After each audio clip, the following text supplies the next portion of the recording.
Your healthy eating has become a prison. Here are the warning signs that you have crossed the line from structure to obsession. In this video, I'll show you the difference between performance nutrition and disordered patterns that impact health and results. Hi, everyone. My name is Paris Stu. They call me P2. I am a nutrition and fitness coach, and I work primarily with weight class athletes for performance nutrition. Now, I've been coaching for over a decade, and I have definitely both professionally and personally come across some of the various topics that we're going to be talking about in this video. But before we dive in, obviously, a quick trigger warning and a disclaimer. I am not a mental health professional. We're going to be discussing disordered eating patterns. If this content feels overwhelming, please go seek some professional support.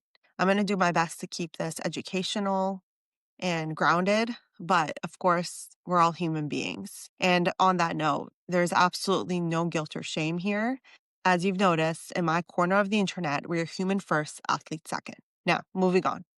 Here is the issue as I see it. I feel that athlete culture sometimes celebrates some of the extreme control of diet culture. And sometimes that makes it challenging to see if some habits are healthy or harmful. Perhaps you've considered that having more structure or having more parameters or having more rules around food would help your performance. But there's a difference between eating strategically and knowing when to implement what tool and doing it more out of fear, shame, guilt, insecurity, or implementing things in a way that are creating more stress, like the trade-off doesn't match. And so let's take a moment to review some of the terms so that we're all on the same page first. Okay, so an eating disorder is a clinically diagnosed mental health condition that can only be diagnosed by a mental health professional. Now we have disordered eating, which refers to the irregular patterns that might not meet full criteria, but they still sort of mess with your life. And we will dive in further what that means because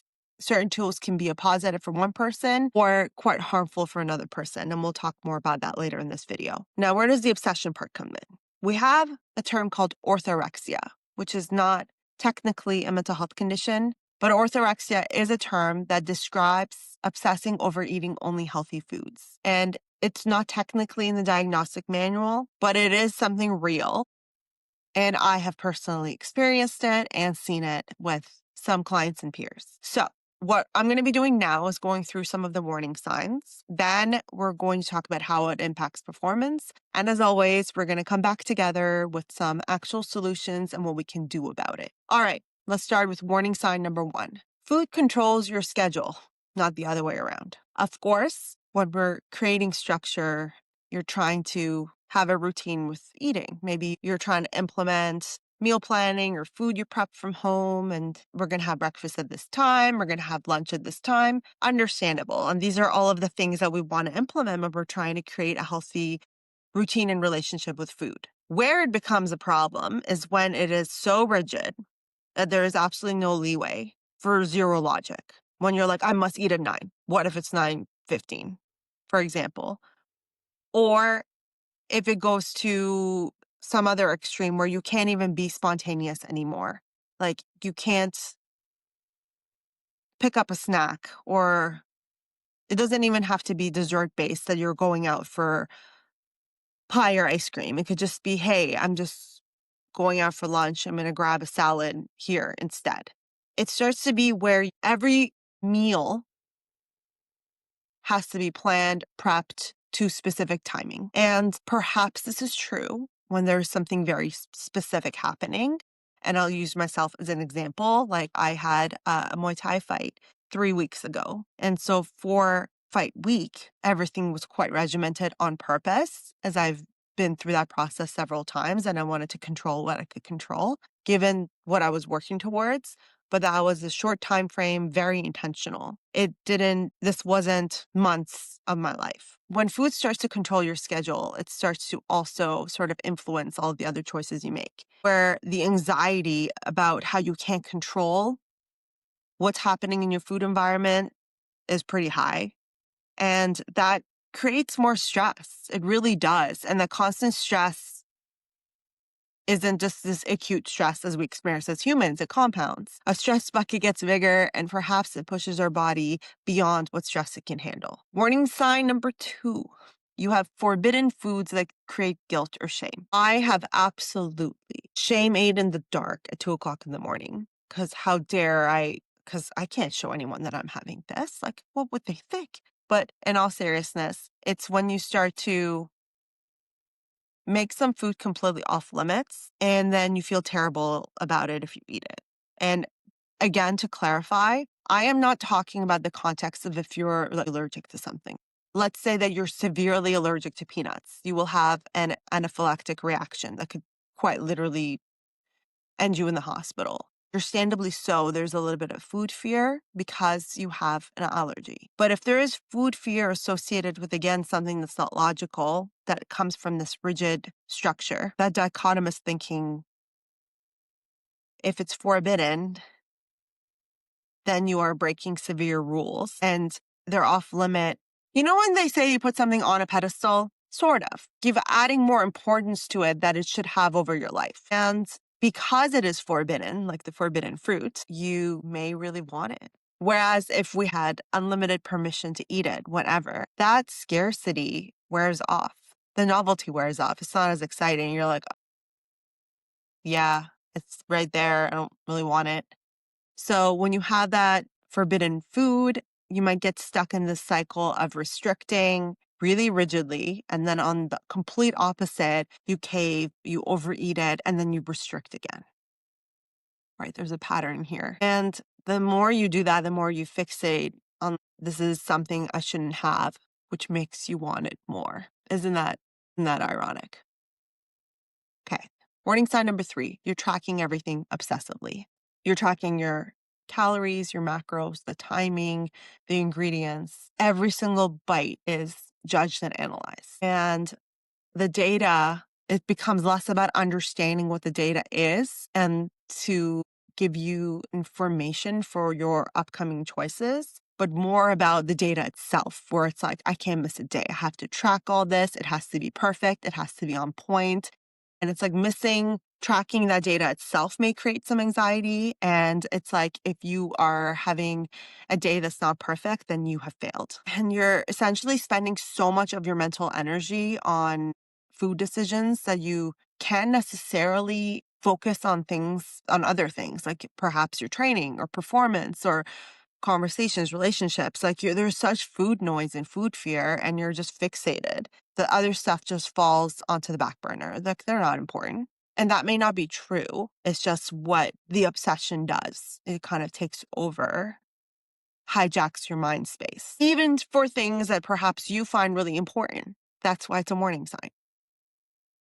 Okay, warning sign number 4. Your self-worth is attached to eating perfectly. Kind of touched on that in the previous point, but this is where that forbiddenness is like an extreme extension of the good or bad. So we talked about this dialogue and this language in the clean eating video, but essentially it's like the good days, you've done good, you've eaten good, you made good choices. And if you had a bad day, you made bad choices. You fell off the wagon. You suck as a person. You're terrible. And if you start to see, hey, I eat clean as who you are, it becomes a core of how you see yourself or even how other people see you, which may perpetuate a lot of this. But this is also true if we're extending it to something else. Let's say eating vegan or carnivore. When any way of eating sort of fuses into your identity, in my opinion, that's sort of a problem. Because if you want to at all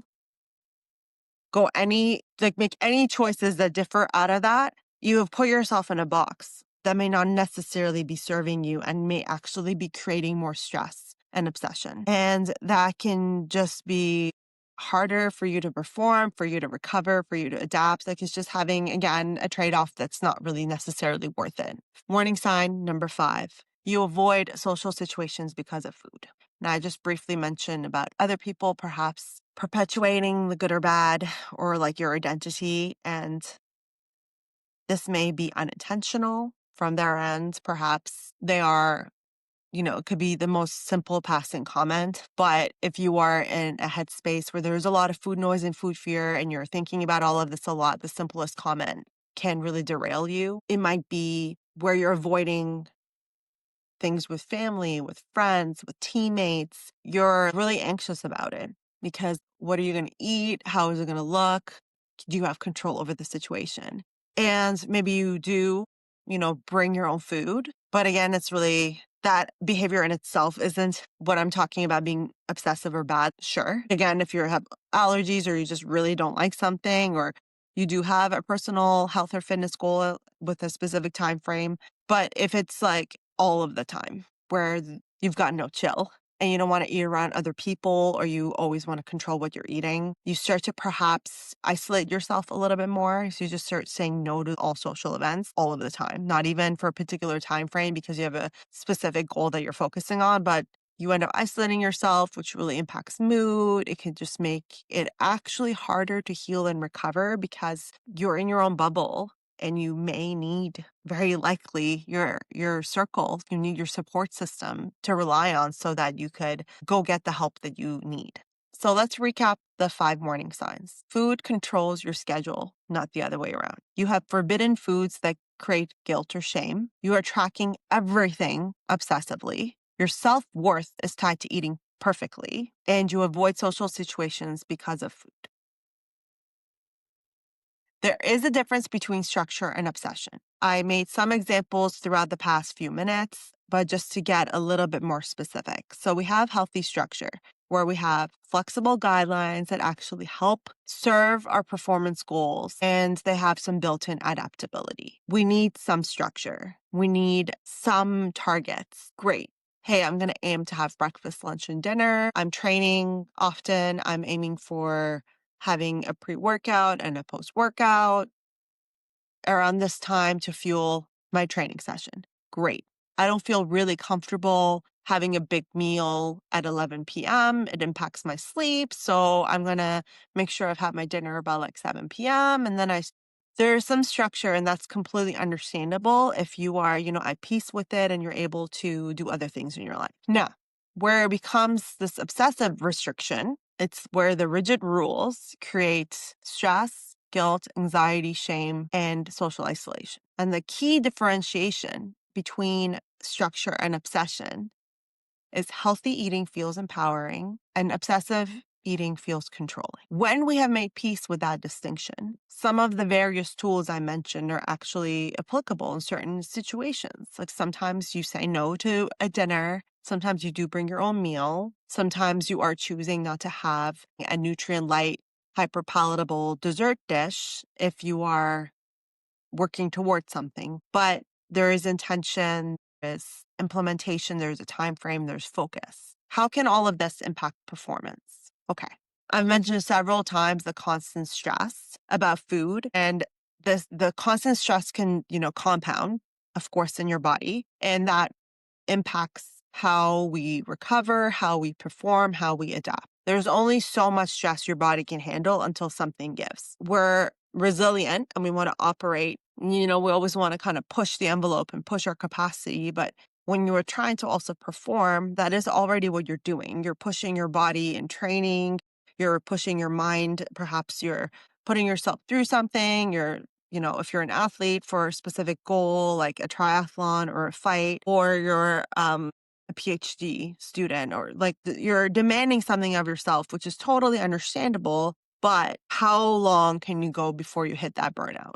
And we talked about that in a video from a couple days ago. How else can it destroy performance? Well, it's possible that if you're being really rigid, you're just maybe not even allowing yourself to eat enough, and thus not even fueling training properly in the first place, which is quite counterintuitive to what I think the goal was. And the part that I really, really resonate with and I really want to highlight is the mental energy that you're obsessing over food. Instead of being able to apply that to learning a technique, to improving your training quality, to learning a new skill, to being at peace, to it's just like how much is it living rent free in your head, taking away from so much of life because we're constantly with this mental chatter and food obsession. And of course, that can lead us to make different choices where we avoid certain situations that can affect our relationships, our team dynamics. It could very well,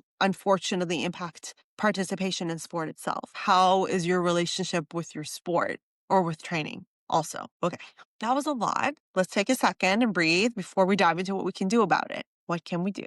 Obviously, first and foremost, I'm going to reiterate if any of the things I said really were overwhelming or uncomfortable for you, or you realize that they're not just some learned patterns, they're actually crossing over to eating disorder, please go seek support. There is zero shame in that. For everyone else, that's like, oh, some of these were learned habits from things we were taught.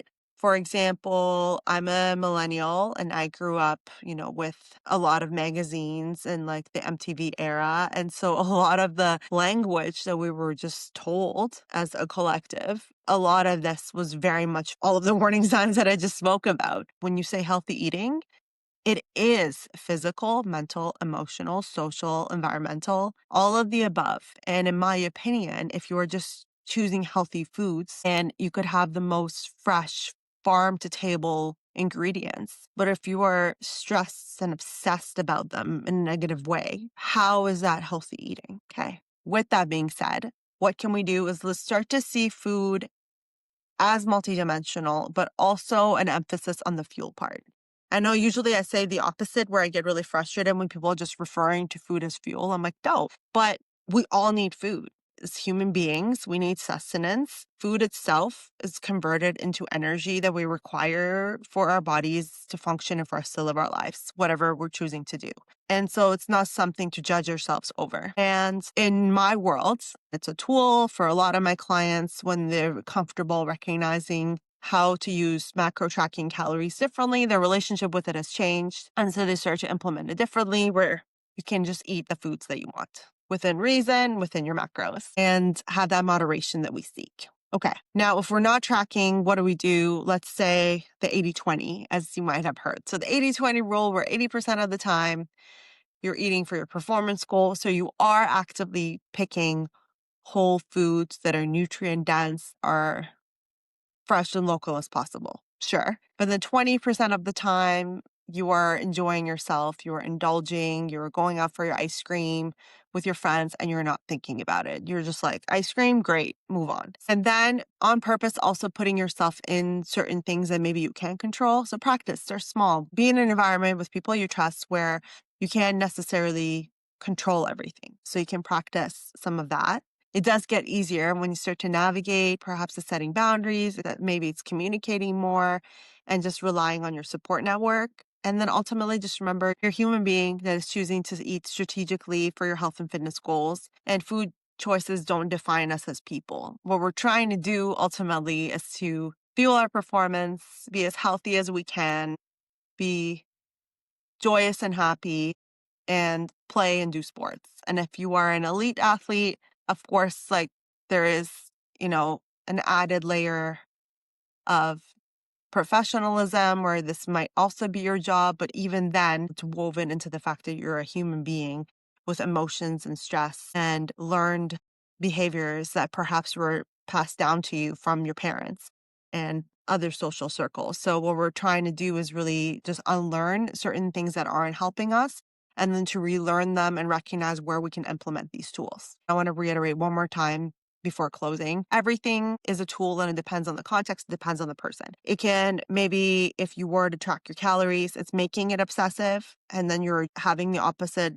reaction and you're not there. That's okay. Don't. You can use simple methods of looking on your plate, noticing, have I included protein? Do I have a medley of color? There's other ways of implementing it where you're not just looking at just the quantitative. But then on the opposite, it can be quite helpful because especially for people that undereat, when you start to see like, oh, yeah, no, I thought I was having more than I'm having, and having an awareness of your calories and macros actually helps you recognize your budget.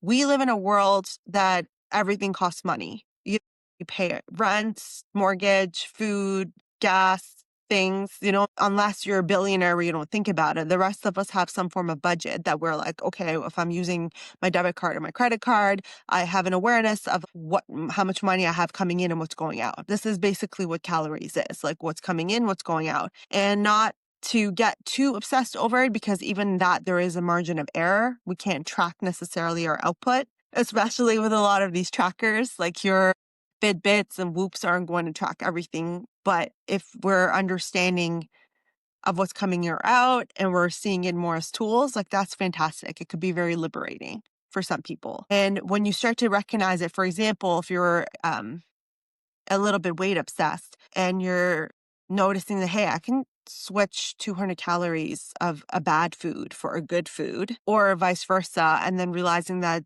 that didn't really influence your weight, and then realize how minimal that was and it wasn't even worth the mental stress that you were giving it, then perhaps you let your guard down a little bit and then you release that hold you have about the morality of food. And as you start to track, maybe you start to learn more about your body, which is all very liberating and fantastic. And that's what I really hope. But of course, we have to meet you where you're at. And that's the objective. And even while I was talking about weight, even weight, when you start to track every day, for some person, it might be extremely obsessive, and then we want to move that away. But for some people, it might actually give you data when you're like, oh, right, I had something more salty yesterday. Now there was a increase in my weight, or my period's coming up and there's an increase in my weight. I can understand the fluctuations. I can understand my patterns as a person. Cool.